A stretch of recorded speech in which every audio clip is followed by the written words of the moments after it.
berlaku. Kita pun kenal orang ahli sunnah berpegang semua sahabat adalah mulia, semuanya masuk syurga.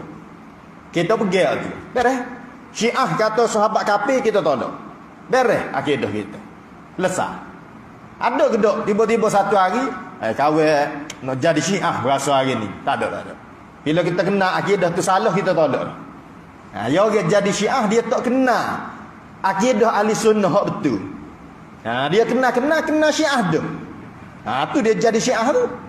Hak betul lagu mana dia tak kena. Orang jadi Wahabi, dia kena Wahabi tu. Tu dah. Dia berasa nak pergi ngaji tu, pergi jemur tok guru dia tu Wahabi tu. Ni.